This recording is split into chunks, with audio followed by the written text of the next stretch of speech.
One is going back on your own personal journey. I didn't realize that. So what, and it also marries another question which I had for you.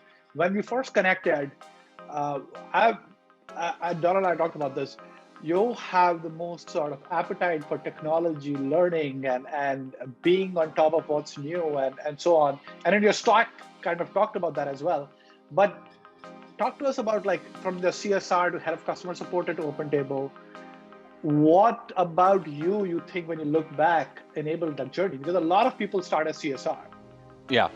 And because also the reason I say that is you see a lot of folks in this customer support is a huge employer.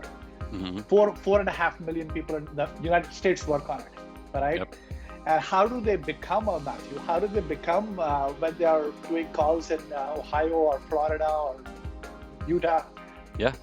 Yeah, it's a great question. And one of the first things I love to tell, because I get asked the question a lot, one of the first things I like to tell people is that in every way that you can try and measure a human being, academically, physically, including height, which I will argue this to the day I die, I am average. I'm average height, I'm not short, I'm average. But I'm average. I'm average in every way. Like every statistical category, I am average. There is nothing exceptional about me. The one difference I found between myself and others is that I do not become a victim. If you tell me that I made a mistake, I am not going to blame you for not seeing what I did. I'm going to ask, why did I not show Ashish what I could have done? Wow, how did he not see it? I read a book early in my career that really changed my philosophy on business called QBQ, Question Behind the Question by John Miller.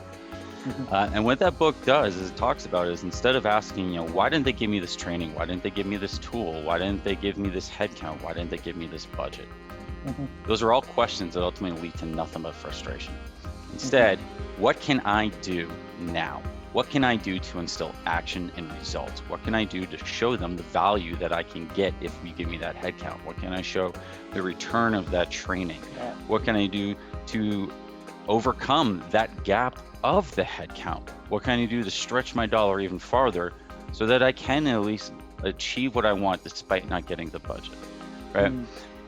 Sometimes you're in things you can't control. Well, then what can I do to influence that? What can I do to augment that? What can I just keep doing to be moving forward in any direction possible? The other key to that is it's progress. Even if it's small, it's progress, and you're not getting beat up in the fact that you're stagnant. And that wasn't critical for me because I'm also someone who suffers with depression, clinical depression. And when I would struggle, I wouldn't go from here to here, or I'd go here all the way down. And almost like I might as well just quit my job. I'm never going to recover again. It was that extreme of reaction because I didn't know how to process negativity and defeat within my world. Once I started getting tools of how to ask a better question, both of myself and of my leadership. And then that's the other key one. Ask better questions. Ask questions that not only instill action from you, but of others. Open-ended questions, not yes/no questions. That's the benefit of experience right there, by the way. It's just the knowledge of what question to ask. That's literally the difference between me and a CSR. They almost probably know the experience in the business better because they are so saturated with it. They just don't know the question to ask in the moment to get the thing done, right? And that's what you get from experience. But just asking, yourself questions better and taking action on that is not a big thing, but unfortunately, it is not a very oftenly done thing. And just doing that little bit extra effort, separating. Which means it's incredibly achievable by other people. That's what drives. That's fantastic. That's fantastic, Matthew. I really appreciate that.